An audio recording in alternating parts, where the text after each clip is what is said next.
ইন্নী লা আদরি মা বাকাই ফীকুম, আমার জানা নাই আর কতদিন তোমাদের মাঝে আমি থাকব। ফাকতাদু বিল্লাযাইনি মিন বাদি ওয়া আশারা ইলা আবি বকর ওয়া উমর, আমি যখন না থাকব তোমরা ওই দুই ব্যক্তির অনুসরণ করো আমার পরে। নবী ইঙ্গিত করলেন আবু বকর আর ওমরের দিকে যে আমি না থাকলে এই দুইজনের অনুসরণ তোমরা করো। এটা ইঙ্গিতে বুঝাইয়া দিলেন। কেন? কারণ নবী দুনিয়াতে থাকা অবস্থায় আপনারা যারা হাদিস পড়েন বা কোরআন পড়েন, ইতিহাস পড়েন, প্রায় জায়গায় দেখবেন নবীজি বলেন আমি আবু বকর ওমর, আমি আবু বকর ওমর, ডান পাশে আবু বকর, বাম পাশে ওমর। উহুদ পাহাড়ের উপরে নবী, আবু বকর ওমর। রাসূলুল্লাহ মদিনায় শুয়ে আছেন, পাশে আবু বকর ওমর।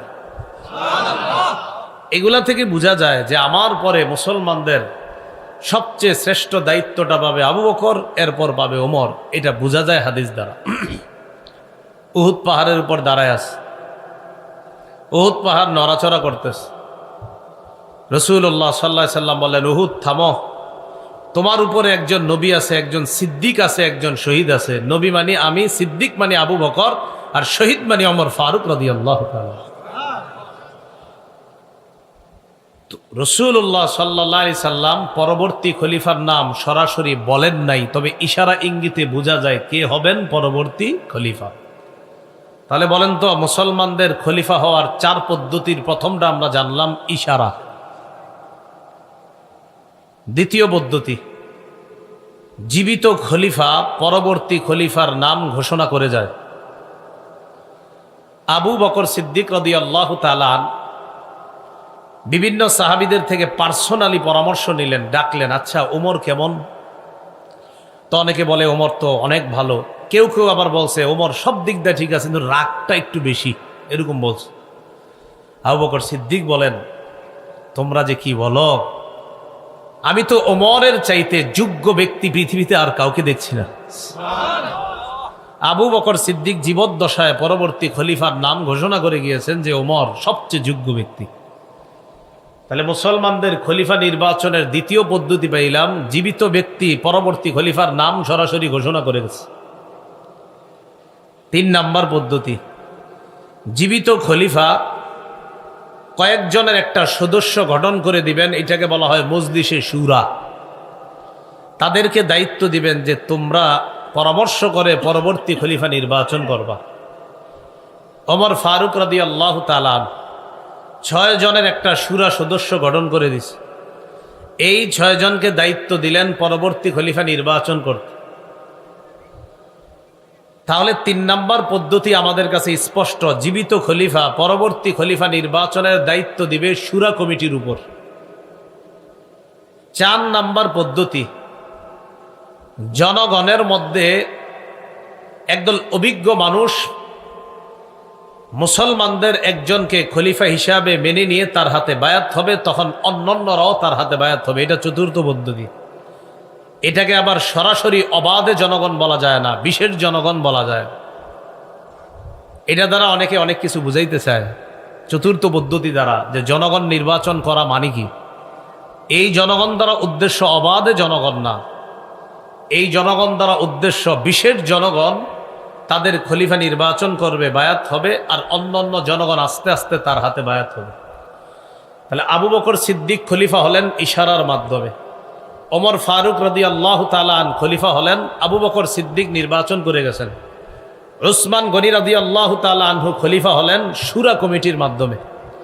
4র্থ খলিফা আলী রাদিয়াল্লাহু তাআলা আনহু খলিফা হলেন, একদল জনগণ তাকে খলিফা হিসাবে মেনে নিয়েছে, আস্তে আস্তে মুসলমানরা তার হাতে বায়াত হয়েছে। এই হলো 4টা পদ্ধতি। কয়টা পদ্ধতি?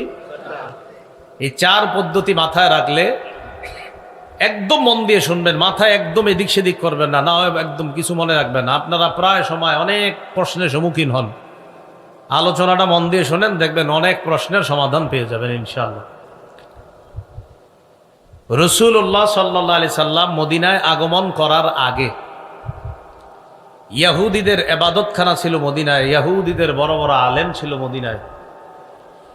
রাসূল সাল্লাল্লাহু আলাইহি সাল্লাম মদিনায় আসলেন, ইহুদিদের সাথে সন্ধি করলেন যে আমরা মিলেমিশে থাকব, আমাদের উপর কেউ আক্রমণ করলে তোমরা সহযোগিতায় এগিয়ে আসবে, তোমাদের উপর কেউ আক্রমণ করলে আমরা তোমাদের সহযোগিতায় এগিয়ে যাব। ইহুদিরাও চুক্তি নামায় স্বাক্ষর করছে, ইহুদিদের সাথে রসুল চুক্তি করছে। ইহুদিরা কিছুদিন পরে চুক্তি ভাঙ্গা শুরু করছে।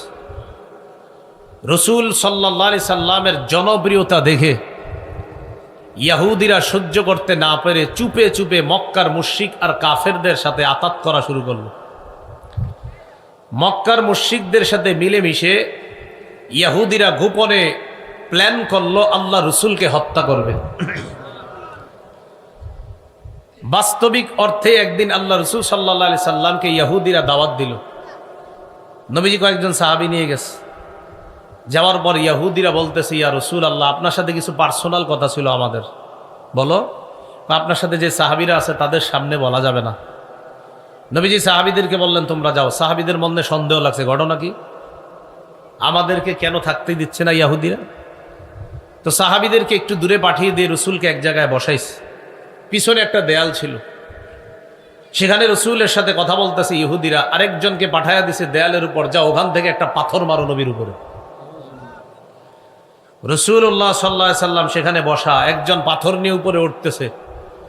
আসলে পার্সোনাল কথা, উদ্দেশ্য কিছুই না, নবীর সাথে কথা বলবে, উপর দিকে একজন পাথর মেরে রসুলকে হত্যা করবে। জিবরিল আমিন আইসা জানায় দিছে, এখান থেকে তাড়াতাড়ি সরেন, আপনারে মারবে। সুবহানাল্লাহ। রাসূলুল্লাহ সাল্লাল্লাহু আলাইহি সাল্লাম চলে গেলেন। ইহুদিদেরকে মদিনা থেকে বের করে দেওয়া হলো, তারা গেল খায়বারে। এক পর্যায়ে খায়বার থেকেও তাদেরকে সমূলে উৎখাত করে দেওয়া হলো।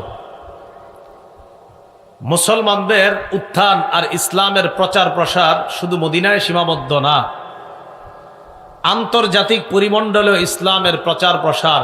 বিভিন্ন রাষ্ট্র প্রধান যারা, তাদের বিশেষ মজলিসের মধ্যেও ইসলাম নিয়ে, ইসলামের নবীকে নিয়ে আলোচনা শুরু হয়ে গেছে। এই বিষয়টা ইহুদিরা কোনোভাবেই মেনে নিতে পারল না। ইহুদিরা মুসলমানদের এই বিজয় রথ দেখে তারা দেখলো রসুলের জামানায় ইসলামের প্রচার প্রসার ব্যাপকভাবে হচ্ছে। রসুলের পরে আবু বকর, ওমর রাদিয়াল্লাহু তাআলা আনহুমার যুগে ইসলাম মুসলমানদের শুধুমাত্র এলাকায় না, সারা পৃথিবীর ঘরে ঘরে, সমাজে সমাজে, রাষ্ট্রে রাষ্ট্রে, অলিতে গলিতে শুধু ইসলামের কথাবার্তা আর প্রচার জয়গান চলতেছে। এই যুগকে বলা হয় স্বর্ণযুগ। কি বলা হয়? স্বর্ণযুগ। ইহুদিরা চিন্তা করলো, ইসলামের এইভাবে প্রচার প্রসার আর ইসলামের আকাশচুম্বী জনপ্রিয়তার কারণটা খুঁজে বের করা দরকার। ইহুদিরা চিন্তা করে দেখলো, মুসলমানদের এইভাবে সারা পৃথিবীতে উত্থানের একমাত্র কারণ হলো তাদের মাঝে একতা। বলেন কি? তাহলে পয়েন্ট বের করে ফেললো যে একতাই মুসলমানদেরকে এগিয়ে নিচ্ছে। পয়েন্ট বের করার পর এই পয়েন্টকে কিভাবে নষ্ট করা যায়, তখন তারা সন্ধি আটতে লাগলো। ইহুদিরা চিন্তা করে দেখলো, অস্ত্র বলে মুসলমানদেরকে শেষ করার কোনোভাবেই সম্ভব না, কারণ মাত্র 313 জনের সাথে 1000 পারে না, 60 জনের সাথে 60,000 পারে না। অতএব অস্ত্র দিয়ে তাদেরকে শেষ করা যাবে না। কি? বুদ্ধিভিত্তিক যুদ্ধের মাধ্যমে তাদের একতা নষ্ট করতে হবে। দুইটা কথা মনে রাখবেন। বলেন, মুসলমানদের সারা দুনিয়াতে উত্থানের কারণ কি পাওয়া গেল? আর এটা নষ্ট করতে হবে অস্ত্রের যুদ্ধ দিয়ে না বুদ্ধির যুদ্ধ দিয়ে? বুদ্ধি। এই ইহুদিরা এবার বুদ্ধিভিত্তিক যুদ্ধের চিন্তা করলো যে বুদ্ধি দিয়ে এদেরকে শেষ করতে হবে। আবু বকর, ওমর ফারুক রাদিয়াল্লাহু তাআলা আনহুমার যুগে মুসলমানদের এই বুদ্ধিমত্তা, একতাকে নষ্ট করার চিন্তা করতে পারে না ইহুদিরা। কারণ ওমর ফারুক রাদিয়াল্লাহু তাআলা আনহু সচেতন খলিফা ছিলেন, এজন্য কোনো দুঃসাহস করে নাই। ওমর ফারুক রাদিয়াল্লাহু তাআলা আনহু চলে যাওয়ার পর মুসলমানদের খলিফা হলেন ওসমান গনি রাদিয়াল্লাহু তাআলা। ওসমান গনি রাদিয়াল্লাহু তাআলা আনহু দয়ালু ছিলেন, নম্র ভদ্র ছিলেন এবং খুব সহজ সরল একজন মানুষ ছিলেন। ওসমান গনি রাদিয়াল্লাহু তাআলা আনহুর এই দয়ালু হওয়াটাকে ইহুদিরা দুর্বলতা হিসাবে নিল। এবার 6টা দেশের নাম বলবো, মুখস্থ করবেন। ইয়ামান, মদিনা, বসরা, কুফা, শাম, মিশর। 1 নাম্বার ইয়ামান, 2 নাম্বার মদিনা, 3 নাম্বার বসরা, 4 নাম্বার কুফা, 5 নাম্বার শাম, 6 নাম্বার মিশর। মনে থাকবে নি? থাকবে। ইয়ামান, মদিনা, বসরা, কুফা, শাম, মিশর, এই 6টা দেশের নাম মনে রাখেন। ইয়ামানের একটা এলাকা আছে নাম সনা।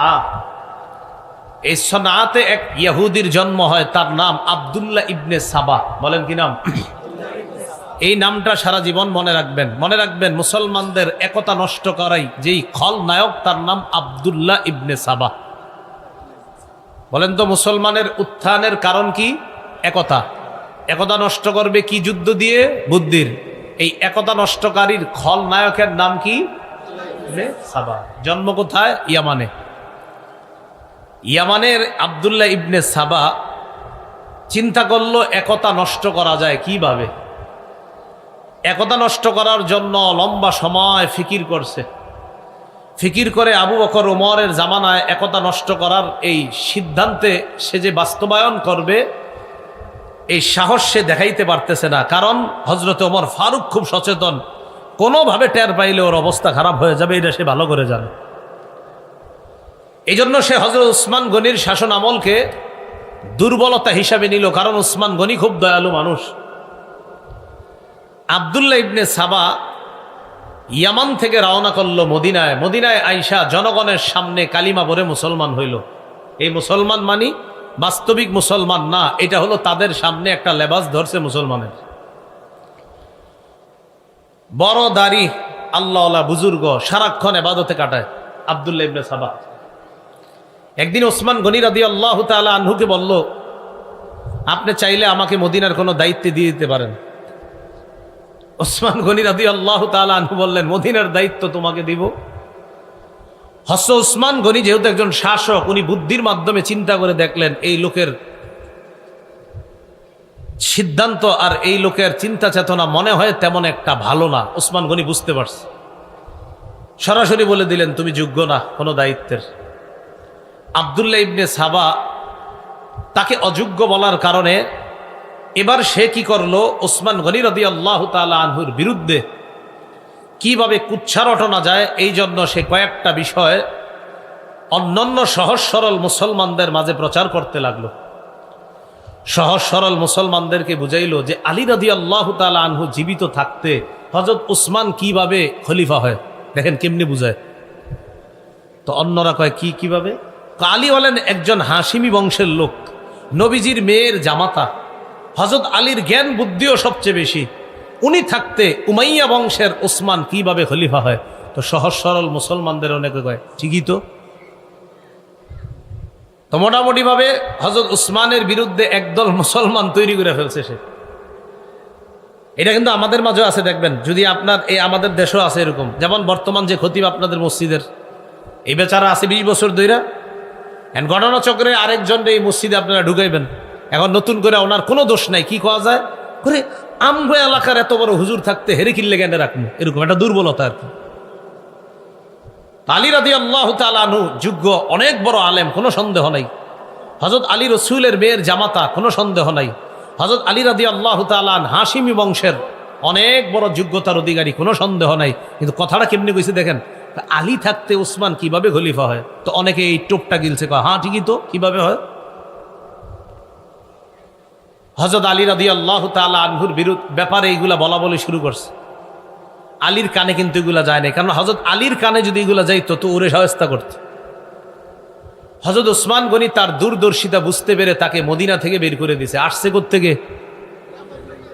এখন আছে কোথায়? মদিনায়। মদিনা থেকে বের করে দেওয়ার পর গেল বসরায়। হাসান বসরি রহমতুল্লাহ নাম শোনেন নাই? এই বসরা। বসরায় যাওয়ার পর হযরত উসমান রাদিয়াল্লাহু তাআলা আনহুর বিরুদ্ধে বসরায় কথা বলা শুরু করলো। বসরার গভর্নর যিনি ছিলেন তিনি বুঝতে পারলেন, বুঝতে পেরে আব্দুল্লাহ ইবনে সাবাকে বসরা থেকে বের করে দিল। বসরা থেকে বের করে দেওয়ার পর সে গেল কুফায়। কুফায় যাওয়ার পর হযরত উসমানের বিরুদ্ধে আগে থেকে কিছু লোক ছিল সেখানে। আব্দুল্লাহ ইবনে সাবা এটারে কাজে লাগাইল। উসমানের বিরুদ্ধে যে লোকগুলা তাদেরকে গিয়ে বলতে লাগলো যে হযরত উসমান বাইতুল মাল থেকে রাষ্ট্রীয় সম্পদ আত্মসাৎ করে আত্মীয় স্বজনদের মাঝে বন্টন করে স্বজন প্রীতির পরিচয় দিয়েছে, বলেন নাউজুবিল্লাহ। ওসমান রাদিয়াল্লাহু তাআলা আনহুর বিরুদ্ধে এই কথাগুলা রটায় দিতে লাগলো। কুফার গভর্নর এই কথা বুঝতে পেরে তাকে কুফা থেকে বের করে দিল। কুফা থেকে বের করে দেওয়ার পর এই লোক গেল শামে। শামের গভর্নর যিনি ছিলেন তখন আমিরে মুআবিয়া রাদিয়াল্লাহু তাআলা। মনে রাখবেন, সারা পৃথিবীতে যারা তীক্ষ্ণ বুদ্ধির অধিকারী শাসক ছিলেন তাদের মাঝে একজন ছিলেন মুআবিয়া রাদিয়াল্লাহু তাআলা। আমিরে মুআবিয়া রাদিয়াল্লাহু তাআলা আনহুর বুদ্ধিমত্তার কারণে ভয়ে সাহসও করে না আব্দুল্লাহ ইবনে সাবা যে কিছু বলবে। সে কিন্তু বড় মুসলমান হিসেবে সবার কাছে পরিচিত, মানে অনেক বড় মুসলমান, দাড়ি লম্বা টুপি সব ঠিক আছে। সাহস করে একদিন রসুলের এক সাহাবী আবু দারদা, তিনি তখন শামে শামের গভর্নরকে মুআবিয়া, তো আবু দারদা রাদিয়াল্লাহু তাআলা নবীর এক সাহাবী, তিনিও শামে আছেন। তো একদিন সাহস করে আবু দারদা রাদিয়াল্লাহু তাআলা আনহুকে ওসমান রাদিয়াল্লাহু তাআলা আনহুর বিরুদ্ধে কিছু কথা বলছে। আবু দারদা তার কথা শুই না কয়, তোমার কথা ইহুদিদের জ্ঞান পাওয়া যাইতেছে। তুমি কি ইসলাম প্রচার করো না ইহুদিবাদ প্রচার করো? সত্যি করে বলো। সে ভয় পেয়ে গেছে, আর কোনো কথা বলে না। লম্বা সময় শামে থাইকে আবার আরেকদিন রসুলের আরেক সাহাবী উবাদা ইবনে সামেত রাদিয়াল্লাহু তাআলা আনহুকে হযরত উসমানের বিরুদ্ধে কথা বলার পর উবাদা ইবনে সামেত কিছু না বইলা হাত ধইরা সোজা আমিরে মুআবিয়ার কাছে নিয়ে গেছে। চলো, তোমারে ভালো মনে হইতেছে না, তুমি ইসলাম প্রচার করো না অন্য কিছু। আমিরে মুআবিয়া তার কথা শুই না সাথে সাথে বুঝতে পারছে এর উদ্দেশ্য ভালো না, কিন্তু আবার তারে কিছু বলাও সম্ভব না, কারণ তার অলরেডি জনগণ তৈরি হয়ে গেছে অনেক। আবার সে একজন বড় মুসলমান হিসাবে সবার কাছে পরিচিত। এই জন্য মনে রাখবেন, আমাদের দেশে অনেক বেদাতি সহ্য করে ওলামায়ে কেরাম সরাসরি কিছু বলে না কেন? কারণ বললে আপনারাই বলবেন, দেখো এক হুজুর আরেক হুজুরে দেখতে পারে না। আমিরে মুআবিয়া রাদিয়াল্লাহু তাআলা তাকে বের করে দিলেন শাম থেকে, গেল মিশর। মনে আসেনি 6 দেশ? ইয়ামান থেকে আসলো মদিনায়, মদিনা থেকে বসরা, বসরা থেকে কুফা, কুফা থেকে শাম, শাম থেকে মিশর। মিশরে যাওয়ার পর মিশরে গিয়ে দেখলো ওসমান রাদিয়াল্লাহু তাআলা আনহুর বিরুদ্ধে মিশরের অনেকগুলা লোক আগে থেকে আছে। মুহররম মাস আসলে যেই সমস্ত উল্টাপাল্টা কাজগুলা হয়, মনে রাখবেন এই উল্টাপাল্টা কাজগুলার সূচনা বেশি হয়েছে মিশর থেকে।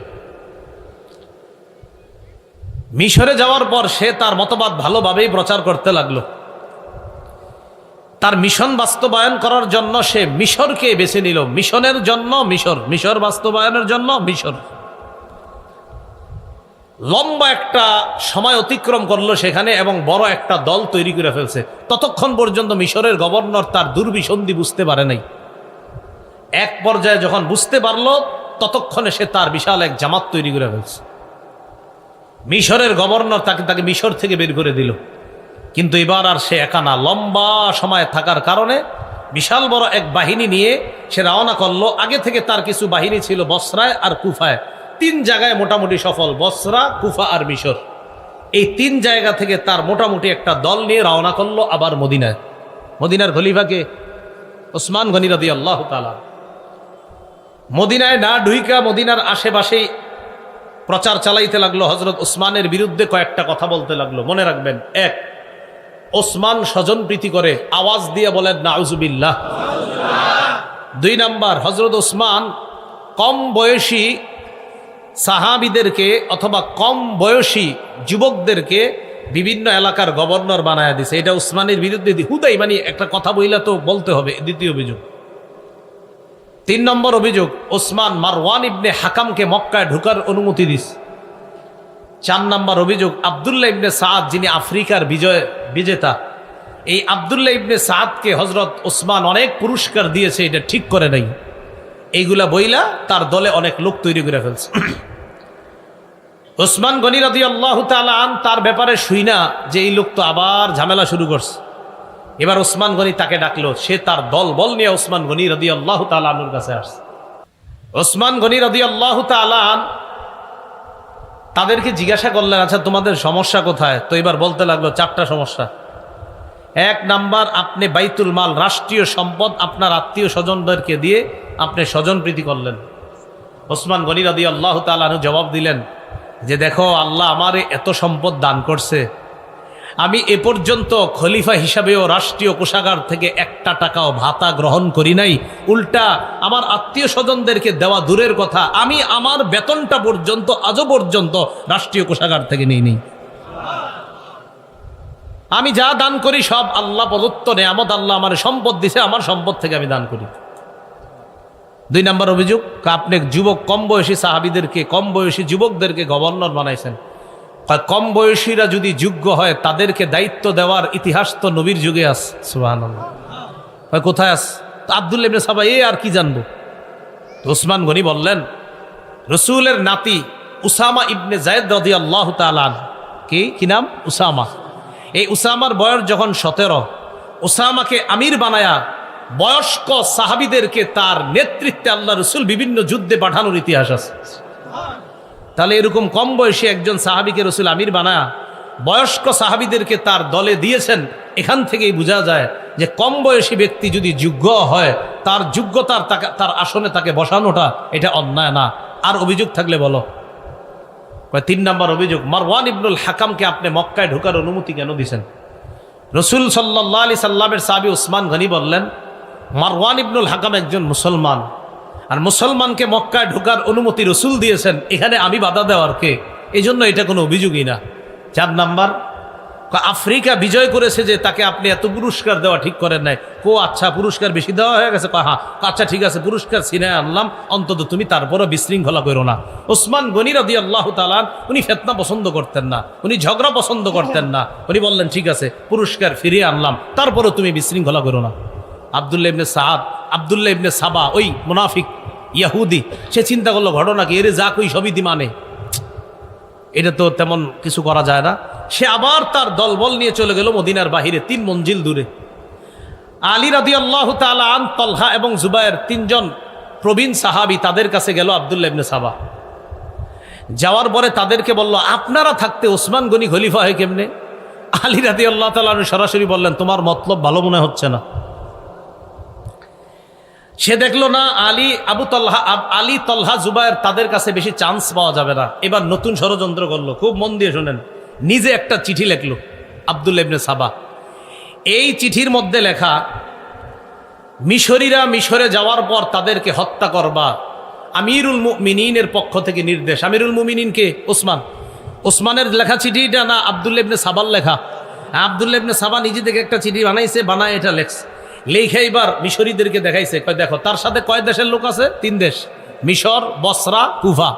তো মিশরীদেরকে দেখাইছে, দেখো তোমরা মিশরে যাওয়ার পর তোমাদেরকে যেন হত্যা করা হয় এই নির্দেশনা দিয়েছে ওসমান।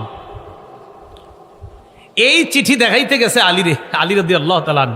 হযরত আলী রাদিয়াল্লাহু তাআলা বুদ্ধিমান সাহাবী ছিলেন, বিচক্ষণ সাহাবী। হযরত আলী চিঠি দেখেই বুঝতে পারছে এটা বানানো চিঠি। আর চিঠি দেখার পরে কয়, আচ্ছা ওসমান গনি লেখছে এটা না? হ্যাঁ। ঠিক আছে, তোমরা যাও। মিশরীদেরকে আলাদা করে কুফা আর বসরার যারা, তাদেরকে বলল, আচ্ছা মিশরীদেরকে হত্যা করার নির্দেশনা দিয়েছে ওসমান, এটা কি তোমরা জানো? কুফার আর বসরার হেরা কয়, হ্যাঁ আমরা জানি। হযরত আলী কয়, তোমরা কেমনে জানলা এটা কিভাবে জানলা তোমরা? এখন সবাই চুপ। আসলে তো আমরা কেমনে জানলাম, আমগরে তো এখনো কেউ বলে নাই। হ্যাঁ, আলী বললেন যে মিশরীদেরকে ওসমান গনি হত্যা করতে বলছে, একটা নির্দেশনা আছে জানো? তো ঠাস করে সবাই বল, হ্যাঁ জানি। আলী কই, কেমনে জানলা? হযরত আলী বললেন, এর মানে তোমাদের এই 3 গ্রুপেরই প্ল্যান করা একটা চিঠি এটা। তো চিঠিতেও তেমন কোনো কাজ হইল না। আব্দুল্লাহ ইবনে সাবা ইতিমধ্যে তার জনগণ আরো বাড়াইতেছে। হযরত আলী রাদিয়াল্লাহু তাআলা আনহু বুঝতে পারছে অবস্থা বেশি ভালো না। ইতিমধ্যে জিলহজ মাস এসে গেছে। কোন মাস? 35 হিজরির জিলহজ মাস। মদিনার বড় বড় সাহাবা করার জন্য চলে গেলেন মক্কায়। আম্মাজান আয়েশা সিদ্দিকা রাদিয়াল্লাহু তাআলা আনহা তিনিও মক্কায় গেলেন। এদিক দিয়ে মদিনা খালি, অর্থাৎ মদিনায় বড় বড় সাহাবা একরাম নাই। এই সুযোগটাকে কাজে লাগাইলো আব্দুল্লাহ ইবনে সাবা। হ্যাঁ, আলী রাদিয়াল্লাহু তাআলা আন, তলহা, জুবায়ের রাদিয়াল্লাহু তাআলা আনহুম তারা ছিলেন তখনও মদিনায়। হযরত আলী অবস্থা বেগতিক দেখে চিন্তা করলেন, এই লোক আমারে নিয়ে ষড়যন্ত্র করবে। হযরত আলী তার সন্তানদেরকে, হাসান, হুসাইন, তাদেরকে দায়িত্ব দিলেন একটা। কি দায়িত্ব? আব্দুল্লাহ ইবনে সাবা তার দলবল নিয়ে একদিন জুমার নামাজের সময় হযরত উসমানের বিরুদ্ধে মসজিদে বিদ্রোহ করে বসছে। নাউজুবিল্লাহ। বিশাল বড় একটা জামাত বিদ্রোহ করার কারণে হযরত উসমান ভেঙে বললেন। ওসমান গনি তার হাউজে ঢুকলেন। তার ঘরে ঢুকার পর এই বিদ্রোহী বাহিনী চারদিক থেকে ঘেরাও করে ফেলছে হযরত উসমান গনির বাসা। 22 দিন পর্যন্ত ঘেরাও করে রাখছে, কেউ লিখেছেন 40 দিন। খানা দেয় না, পানি দেয় না। যে উসমান গনির টাকা দিয়ে ক্রয় করা কূপ থেকে পানি মুসলমানরা খায় প্রতিনিয়ত, সেই কূপ থেকেও এক ফোঁটা পানির ব্যবস্থা ওসমানের জন্য হয় না। আলী রাদিয়াল্লাহু তাআলা আনহু এই অবস্থা দেখা যুবক সাহাবীদেরকে উসমান গনির বাসা পাহারাদারি করার জন্য পাঠায়া দিলেন। এই যুবকদের মাঝে তার 2 কলিজার টুকরা হাসান হুসাইনকেও পাঠাইছেন। আলী চলে গেলেন মদিনা থেকে বাহিরে। যুবক সাহাবীরা প্রধান ফটক পাহারা দিতেছে। 35 হিজরির 18ই জিলহজটা সারা জীবন মনে রাখবেন। বলেন 35 হিজরির, কেউ 17ই জিলহজও লেখছে, 17 বা 18 জিলহজ শুক্রবার। এই 35 হিজরির 17ই বা 18ই জিলহজ ওসমান গনি যে বাসায় থাকতেন, ওই বাসার পিছনের সাইড দিয়ে দেয়ালের উপরের ভাগ ভাইয়া বিদ্রোহীরা ঘরে প্রবেশ করছে। সামনে দিয়ে কেন আসতে পারতেছে না? সামনে যুবক সাহাবীরা পাহারা দিচ্ছে। ঘরে প্রবেশ করার পর হযরত উসমান গনি তখন সূরা বাকারা তেলাওয়াত করতেছে। সূরা বাকারার 137 নম্বর আয়াত পড়তেছিলেন। ওই মুহূর্তে একজন পাপিষ্ঠ পিছন দিক থেকে হযরত উসমানের কল্লা বরাবর আঘাত করছে। হযরত উসমানের দেহ থেকে কল্লাটা আলাদা হয়ে রক্ত পড়ে সূরা বাকারার 137 নম্বর আয়াতের উপর রক্তের ছিটা পড়ছে। ওই আয়াতটা হলো ফাসায়াকফিকাহুমুল্লাহ, তাদের বিরুদ্ধে আল্লাহ যথেষ্ট। এই আয়াতের অর্থ ওসমান গনি কোরআন তেলাওয়াতরত অবস্থায় শহীদ হয়ে গেলেন। তার বিবি নায়লা আক্রমণ ঠেকাইতে গিয়েছিলেন, হাতের আঙ্গুলগুলো এবং কবজি সহ হাত থেকে আলাদা হয়ে গেছে। হযরত উসমান গনিকে শহীদ করে দেওয়ার পর এই জায়গাটা মনে রাখবেন, 35 হিজরির 18ই জিলহজ মুসলমানদের একতা নষ্ট হয়ে গেল। আজও পর্যন্ত সেই একতা ফিরে আসেনি। মনে আসেনি মুসলমানদের উত্থানের কারণ কি? একতা। একতা নষ্ট করবে কি দিয়ে? বুদ্ধি দিয়ে। এই নষ্ট করে ফেলল। হযরত উসমান গনি শহীদ হয়ে যাওয়ার পর মুহূর্তের মধ্যে ছড়ায়া গেল উসমান গনি শহীদ হয়ে গেছে। আলোচনা শুরু হয়ে গেল পরবর্তী খলিফা কে হবেন। বিদ্রোহীরা চিন্তা করলো, আব্দুল্লাহ ইবনে সাবা সহ বিদ্রোহীরা চিন্তা করলো যে পরবর্তী খলিফা যদি নগদ কেউ হয়ে যায়, আর এই খলিফা প্রথমেই কি করবে? ওসমান হত্যার বিচার করবে। বিচার করলেই তো আমরা মারা পড়ব। এখন আমরা বাধ্য করে হযরত আলীকে খলিফা বানায়া দিলে ভালো হয়। কেন? হযরত আলী হলেন ঠান্ডা মাথার মানুষ, তিনি প্রথমেই বিচার করবেন না, তিনি প্রথমেই খেলাফত সামাল দিবেন, এরপর পরিস্থিতি নিয়ন্ত্রণে এনে হয়তো তিনি বিচার করবেন। আর আলী যদি এই কাজ করতে যায়, অন্যান্য মুসলমান যারা জোশে আছে এখন হযরত উসমান হত্যার যারা সহ্য করতে পারে নাই, তারা নগদ বলবে না, আগে উসমান হত্যার বিচার হবে, তারপর খেলাফত হবে। কিন্তু হযরত আলী তো ঠান্ডা মানুষ, তার চিন্তা হলো না, আগে খেলাফতটা সামলাইতে হবে, এরপর আস্তে ধীরে বিচার হবে। তো মুনাফিক ইহুদিরা চিন্তা করলো, এই 2 পরিস্থিতির মাঝখানে মুসলমানদেরকে যদি দাঁড় করায় দেই, এটা নতুন আরেকটা ঝগড়া লাগান যাবে।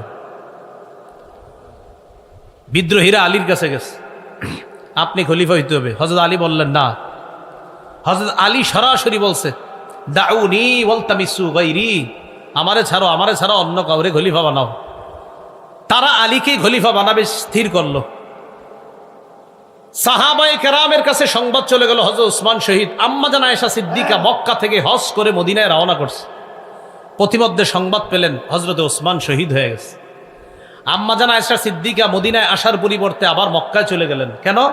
মক্কায় গিয়ে আম্মাজান আয়েশা সিদ্দিকার একটাই কথা, যে ওসমান হত্যার বিচার হবে আগে, এরপর খেলাফত থেকে অধিষ্ঠিত হবে এটা পরে। ওসমান হত্যার বিচার হওয়ার আগে আমরা কেউ বায়াত হব না। আম্মাজান আয়েশা সিদ্দিকা এই ঘোষণা দিয়ে দিলেন। এই যে বিদ্রোহীরা আলীকে খলিফা বানায় দিছে জোর করে। হযরত আলী দেখলেন, আমি যদি খেলাফত না নেই, এই মুহূর্তে এই বিদ্রোহীদের কেউ খেলাফত নিয়ে নিতে পারে। দেখছেন কিভাবে ব্যস্ত লাগাইছে। হযরত আলীও চিন্তা করতেছে, খেলাফত না নিয়ে উপায় নাই। আবার আরেক দল সাহাবা বলতেছে, না, আগে বিচার হবে তারপর বায়াত হব। এইখানে আর একটা ব্যস্ত লাগাই দিছে বিদ্রোহীরা। আম্মাজান আয়েশা সিদ্দিকা রাদিয়াল্লাহু তাআলা আনহার সাথে তলহা এবং জুবাইর রাদিয়াল্লাহু তাআলা মদিনা থেকে মক্কায় গিয়ে দেখা করছে। আম্মাজান, ওসমান তো শহীদ হয়ে গেছে, কি করা? আম্মাজান আয়েশা সিদ্দিকা বললেন, শাহাদাতের প্ল্যান কোত্থেকে হয়েছে? কয় বসরা আর কুফা থেকে। কয় চলো বসরা আর কুফায় যাব, সেখান থেকে আমরা ওসমান হত্যার বদলার প্ল্যান করব। কি বলতেছে? আম্মাজান আয়েশা সিদ্দিকা রাদিয়াল্লাহু তাআলা আনহা। তিনি চলে গেলেন, রওনা করলেন বসরা। এদিক দিয়ে আলী রাদিয়াল্লাহু তাআলা আনহু যখন জানলেন যে আমার শাশুড়ি আম্মাজান আয়েশা সিদ্দিকা রাদিয়াল্লাহু তাআলা না কি হয় শাশুড়ি, যে আম্মাজান তো রওনা করছে বসরায়, আর বসরায় এই জন্যই যাচ্ছে যে ওসমান হত্যার বদলা। হযরত আলী রাদিয়াল্লাহু তাআলা চিন্তা করলেন তাহলে আমিও বসরায় যাই, বসরায় গিয়ে আম্মাজানের সাথে কথা বলা দরকার। এদিক দিয়ে হযরত আলী রাদিয়াল্লাহু তাআলা আনহু রওনা করলেন, ওই দিক দিয়ে আম্মাজানও বসরায় রওনা করছে। বিদ্রোহীরা চিন্তা করলো সর্বনাশ, বসরায় গিয়ে যদি দুই দলের মাঝে মিটমাট হয়ে যায় বিপদে পড়বো আমরা। কথাগুলো কি বুঝতেছেন সবাই? একদম মাথায় এদিক সেদিক নিয়েন না, খুব গুরুত্বপূর্ণ তথ্য আসবে সামনে। হযরত আলী রাদিয়াল্লাহু তাআলা আনহু বসরায় গেলেন, আম্মাজান আয়েশা সিদ্দিকা রাদিয়াল্লাহু তাআলা আনহাও গেলেন। ওইদিক দিয়ে আমিরে মুআবিয়া শাম দেশ থেকে আম্মাজানের সাথে দেখা করতে আসছে। আমিরে মুআবিয়া রাদিয়াল্লাহু তাআলা আনহুরও এক দাবি, আগে ওসমান হত্যার বিচার হবে, তারপর আমরা বায়াত হব। তাহলে দাবিতে আম্মাজান আয়েশা আমিরে মুআবিয়া তারা এক হয়ে গেলেন। আলী রাদিয়াল্লাহু তাআলা আনহু গেলেন, যাওয়ার পর আম্মাজান আয়েশা রাদিয়াল্লাহু তাআলা আনহা এবং আমিরে মুআবিয়ার সাথে কথা বললেন যে দেখো, যদি কোনোভাবে যুদ্ধ লেগে যায় ক্ষতি হবে আমাদের, তাই কোনো যুদ্ধ চাই না, আমাদের মাঝে মীমাংসা হয়ে যাক। আম্মাজান আয়েশা সিদ্দিকা রাদিয়াল্লাহু তাআলা আনহা প্রস্তাব দিয়ে দিলেন, আমিরে মুআবিয়া তারা উভয় প্রস্তাব দিলেন। একটাই প্রস্তাব, আপনি মদিনায় ফিরে গিয়ে প্রথমে বিদ্রোহীদের বিচার করবেন, তারপর আমরাই আপনার হাতে হাত রেখে বা আমরাই আপনার কাছে বায়াত হব। তাহলে সহজ হয়ে গেল বিষয়টা। তাহলে কি জানাইলো এই জায়গায়? আলী রাদিয়াল্লাহু তাআলা মদিনায় আসবেন, আসার পর ওসমান রাদিয়াল্লাহু তাআলা আনহুর হত্যাকারীদের বিচার করবেন, তারপর মুসলমানরা ব্যাপকভাবে হযরতে আলীর কাছে বায়াত হবে, তাকে খলিফা হিসাবে মেনে নেবে। এতটুকু বুঝছেন নি সবাই? রাতের বেলা সবাই খুশিতে ঘুমাইতেছে। খুশিতে বলতে আলী রাদিয়াল্লাহু তাআলা আনহুর সাথে যে মুসলমানরা তারাও খুশি যে হারে কোনো রক্তপাত হবে না, এটা ভালো লাগতেছে। আম্মাজানের সাথে যারা তারাও খুশি, আমিরে মুআবিয়ার সাথে তারাও খুশি যে কোনো রক্তপাত ছাড়াই মীমাংসা হয়ে গেল। আব্দুল্লাহ ইবনে সাবা তার অনুসারীদেরকে নিয়ে টেনশনে পড়ে গেল, বেটা বিপদে তো আমরাই পড়ব, কি করা? রাতের বেলা একটা ঘটনা ঘটাইতে হবে। রাতে সবাই ঘুম। আব্দুল্লাহ ইবনে সাবা তার অনুসারীদেরকে নিয়ে আম্মাজান আয়েশা সিদ্দিকা যেই তাবুতে আম্মাজান আয়েশা সিদ্দিকা যেখানে বিশ্রাম নিচ্ছে, আর আমিরে মুআবিয়া তাদের উপরে হামলা চালাইল। তাদের উপরে আম্মাজান আয়েশা আমিরে মুআবিয়া যেখানে, তাদের উপর হামলা চালাইল। বলেন তো তাদের উপরে হামলা চালানোর পর অভিযোগের তীরটা কার উপর যাবে? হ্যাঁ, আলী রাদিয়াল্লাহু তাআলা আনহুর দিকে। কোন অবস্থা না দেখে মুসলমানরা সবাই বুঝে ফেললো যে আলী রাদিয়াল্লাহু তাআলা আনহু মনে হয় আমাদের উপর আক্রমণ চালাইছে। আসলে ঘটনাটা হযরত আলী ঘটায় নাই, ঘটাইছে ওই আব্দুল্লাহ ইবনে সাবা। এজন্য সবসময় সতর্ক থাকবেন। আমি আপনার মাঝে শত্রুতা নাই, আমার আপনার মাঝে তৃতীয় পক্ষ শত্রুতা করে, এই শত্রু এখনো আছে, ইসলাম তারা মিটিয়ে দিতে চায়, এদেরকে চিহ্নিত করতে হবে সারা জীবন। সব সময় তৃতীয় পক্ষে আমাদের মাঝে ঝগড়া লাগায়। আব্দুল্লাহ ইবনে সাবা তার অনুসারীরা নিয়ে আক্রমণ চালাইলো। এদেরকে বলা হয় সাবাই। বলেন কি বলা হয়? সাবাই। আক্রমণ চালানোর পর বাস কে কার উপর আক্রমণ চালাইছে এটা না বুঝা কঠিন যুদ্ধ শুরু হয়ে গেল। মুসলমানরা মুসলমানের তরবারির নিচে শহীদ হওয়া শুরু হইল। মুসলমানরা মুসলমানের তরবারি। আলী রাদিয়াল্লাহু তাআলা আনহু তো জানেন যে এই যুদ্ধ তো, এই আক্রমণ তো আমাদের পক্ষ থেকে হয় নাই, কিন্তু এখন যতই বলবে বোঝানো যাবে না। আম্মাজান যেই ওটের উপরে ছিল, এই ওট বরাবর একটা তীর মারছে, আম্মাজানের ওট পড়ে গেছে, তো আম্মাজান বসে গেছে, যুদ্ধ থেমে গেছে। আম্মাজান যতক্ষণ ছিল ওটের উপরে ততক্ষণ যুদ্ধ চলছে। হ্যাঁ, আম্মাজান এখনো আছে। তো তৎকালীন নিয়ম ছিল যে যিনি প্রধান থাকে তিনি যখন আপনার বসে যায় তখন এমনি যুদ্ধ থেমে যায়। তো আম্মাজান আয়েশা সিদ্দিকা ওটের উপর ছিল, এটাকে বলা হয় জামাল। এই জন্য এই যুদ্ধটার নাম জঙ্গে জামাল বা ওটের যুদ্ধ বা উষ্টির যুদ্ধ। আম্মাজান যখন নামলেন, আমিরে মুআবিয়া আম্মাজান আর আলী তাদের মাঝে কথা, আম্মাজান আমরা তো কেউ আক্রমণ করি নাই, তাদের মাঝে ভুল বুঝাবুঝিতে হয়ে গেছে, তখন বুঝে আসছে। তো বুঝে এসে লাভটা হলো কি, এর আগে মুসলমানদের প্রচুর পরিমাণ শহীদ হয়ে গেছে। এমনকি তলহা আর জুবাইর রাদিয়াল্লাহু তাআলা আনহুম, বড় বড় দুই সাহাবী, তারাও শহীদ হয়ে গেছে এই রাতে। হযরত তলহা রাদিয়াল্লাহু তাআলা আনহু লাশ দেখা আলী রাদিয়াল্লাহু তাআলা আনহু বলতেছিলেন, আহারে আল্লাহ রসুল রে, কত যুদ্ধে এই তলহা প্রাচীর হয়ে কাফেরদের থেকে রক্ষা করেছে, আজকে সেই তলহা আমাদের ভুল বুঝাবুঝির কারণে শহীদ হয়ে গেল। আম্মাজান চলে গেলেন মক্কায়। এদিক দিয়ে আলী রাদিয়াল্লাহু তাআলা আনহু কিছুদিন কুফায় অবস্থান করতেছে। এই বসরা কুফা এর মাঝামাঝি আলী রাদিয়াল্লাহু তাআলা আনহু অবস্থান করা অবস্থায় হযরত আমিরে মুআবিয়ার বিরুদ্ধে আলী রাদিয়াল্লাহু তাআলা আনহুর একদল বুঝাইতে লাগলো যে আমিরে মুআবিয়া কিন্তু আপনার বিরুদ্ধে ষড়যন্ত্র করতেছে, মিথ্যা কথা। এটা কারা? ওই সাবাই গোষ্ঠী। আলী রাদিয়াল্লাহু তাআলা আনহু কি করলেন? আমিরে মুআবিয়াকে শামের গভর্নর পদ থেকে হটাইয়া দিলেন। এটা আবার আমিরে মুআবিয়া রাদিয়াল্লাহু তাআলা আনহু মনে করলেন যে আলী রাদিয়াল্লাহু তাআলা আনহু এটা কেন করলেন? আসলে ঘটনাগুলো ঘটাইতেছে তৃতীয় পক্ষ বারবার। মুআবিয়া রাদিয়াল্লাহু তাআলা আনহু আলী রাদিয়াল্লাহু তাআলা আনহুর বিরুদ্ধে যুদ্ধ করার জন্য তৈরি। আলী রাদিয়াল্লাহু তাআলা আনহু প্রতিহত করার জন্য রওনা করছে। ইরাক এবং বসরার মাঝখানে একটা জায়গার নাম সিফফিন। এই সিফফিন নামক জায়গায় দুই দল মুসলমানের মাঝে তুমুল লড়াই হলো। দীর্ঘ 2 মাস পর্যন্ত লড়াই হলো। শুধু 70,000 মুসলমান শহীদ হলো। কয় হাজার? মুসলমানের তরবারিতে মুসলমান শহীদ। এই জঙ্গে জামাল আর সিফফিন দুই যুদ্ধে মিলে প্রায় 90,000 মুসলমান শহীদ হয়েছে। আলী রাদিয়াল্লাহু তাআলা আর আমিরে মুআবিয়ার মাঝে এরপরে দেখলো, সন্ধি হলো যে এটা তো আমরা কি করতেছি, নিজেরা নিজেদের বিরুদ্ধে লড়াই। হযরত আলী আর মুআবিয়া তারা দুইজন বুঝতে পারলো না, এগুলো তো ঠিক হচ্ছে না আমাদের। তাদের এই বোঝাপড়াটা মেনে নিতে পারে না ওই সাবাই গোষ্ঠী।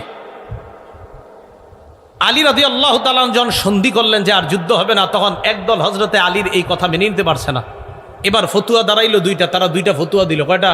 ওই সাবাই গোষ্ঠী 2 ফতুয়া দিল। এক, আমিরে মুআবিয়া হযরত আলীর ইমামত না মানার কারণে তিনি কাফের, নাউজুবিল্লাহ বলেন। আর হযরত আলী মুআবিয়ার সাথে সন্ধি করার কারণে তিনি ফাসিক। দেখছেন, দুজনের উপর ফতুয়া লাগাইছে যে আমিরে মুআবিয়া কাফের, নাউজুবিল্লাহ, হযরত আলীকে না মানার কারণে। আজ হযরত আলী কেন সন্ধি করলেন, এজন্য তিনি ফাসিক। আর একদল বের হয়ে গেল হযরত আলীর দল থেকে। বের হওয়ার আরবি হলো খুরুজ, খরজা খুরুজু, এখান থেকে বের হয়েছে। এই বের হওয়ার কারণে তাদেরকে বলা হয় খারিজি। ওই খারিজি মানে এখান থেকে বের হয়ে গেছে। তাহলে সাবাইদের থেকে আরেকটা দল বের হয়ে গেল, এরা হয়ে গেল খারিজি। খারিজিরা বের হয়ে যাওয়ার পর তাদের ফতুয়া আমিরে মুআবিয়া কাফের, নাউজুবিল্লাহ। বড় দুঃখজনক বিষয়, বর্তমান যুগের অনেক মুসলমানও এটা মনে করে আমিরে মুআবিয়া কাফের। 3 বার নাউজুবিল্লাহ বলেন। আমিরে মুআবিয়াকে কি বলে? কাফের, নাউজুবিল্লাহ। রাসূলের একজন জান্নাতি সাহাবীকে বলে কাফের। রাসূল সাল্লাল্লাহু আলাইহি সাল্লাম বলছেন, আমার উম্মতের যেই দলটা প্রথম নৌপথে লড়াই করবে তারা জান্নাতি। আমিরে মুআবিয়া ওই সাহাবী যিনি নৌবহর তৈরি করেছিলেন এবং রোমকদের নৌবহরকে শোচনীয়ভাবে পরাজিত করেছিলেন যেই সাহাবী, তিনি আমিরে মুআবিয়া রাদিয়াল্লাহু তাআলা। তাহলে একজন জান্নাতি সাহাবীকে কাফের বলা, এটা কি মুসলমানরা যারা আমরা কাফের বলবো, এটা কি আমাদের সওয়াব হবে না গুনাহ হবে? অন্যায়, শুধু গুনাহ না, বড় গুনাহ। আল্লাহ আমাদেরকে হেফাজত করেন।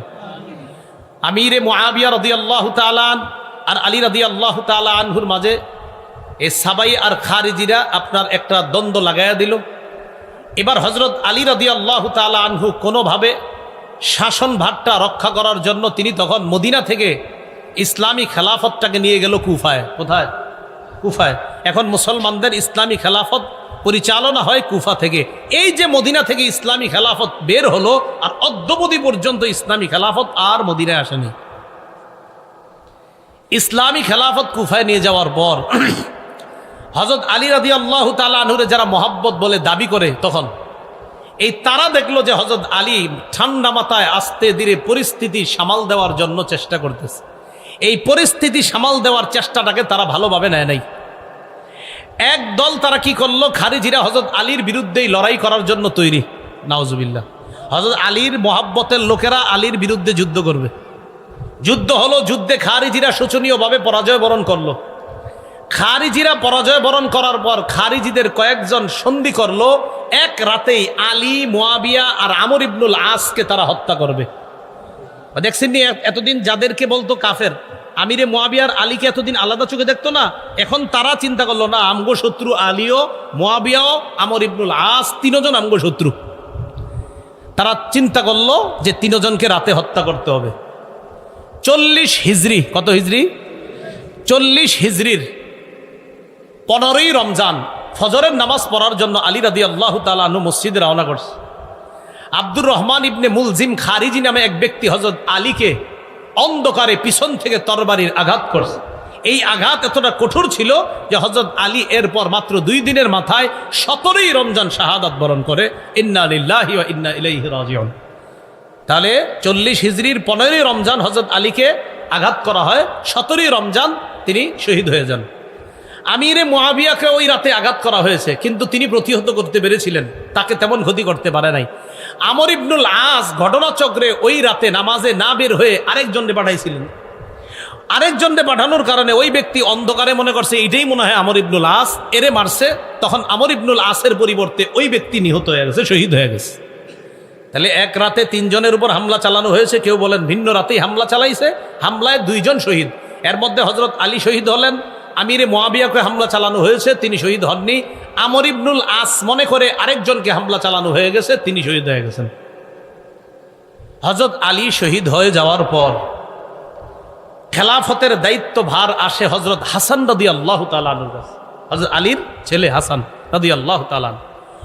হযরতে হাসান খেলাফত নেওয়ার পর তিনি চিন্তা করলেন যে মুসলমানের এই খেলা এই কতদিন চলবে। আর হযরত হাসানের ব্যাপারে আল্লাহ রাসূল বুখারীর বর্ণনা আছে, বলেছিলেন আমার এই নাতি, এভাবে বলছে আমার এই নাতি, আমার এই সন্তান বলছে আমার এই নাতি, এত মহব্বতের, এত আমার এই নাতির মাধ্যমে আমি আশাবাদী আল্লাহ 2টা দলের মধ্যে চলমান বড় ফিতনাকে আল্লাহ রক্ষা রহিত করে দিবেন। রাসূল জীবদ্দশায় বলেছিলেন আমার এই নাতির মাধ্যমে। হযরত হাসান খেলাফত পাওয়ার পর 5-6 মাস কম বেশি হবে খেলাফতে অধিষ্ঠ থাকার পর হযরত হাসান নিজে গিয়ে আমিরে মুআবিয়াকে বললেন, চাচা আর কতদিন এগুলা চলবে, আমি আপনাকে যথেষ্ট যোগ্য মনে করতেছি, তাই খেলাফতের দায়ভার আপনাকে দিয়ে মুসলমানদের মাঝে এই বড় ফিতনা আমি রহিত করতে চাই। হযরত হাসান আমিরে মুআবিয়ার হাতে খেলাফতের দায়িত্ব দেওয়ার পর কিছুদিনের মধ্যে সারা পৃথিবীর মুসলমানদের মাঝে আবার শান্তির সুবাতাস বওয়া শুরু হলো।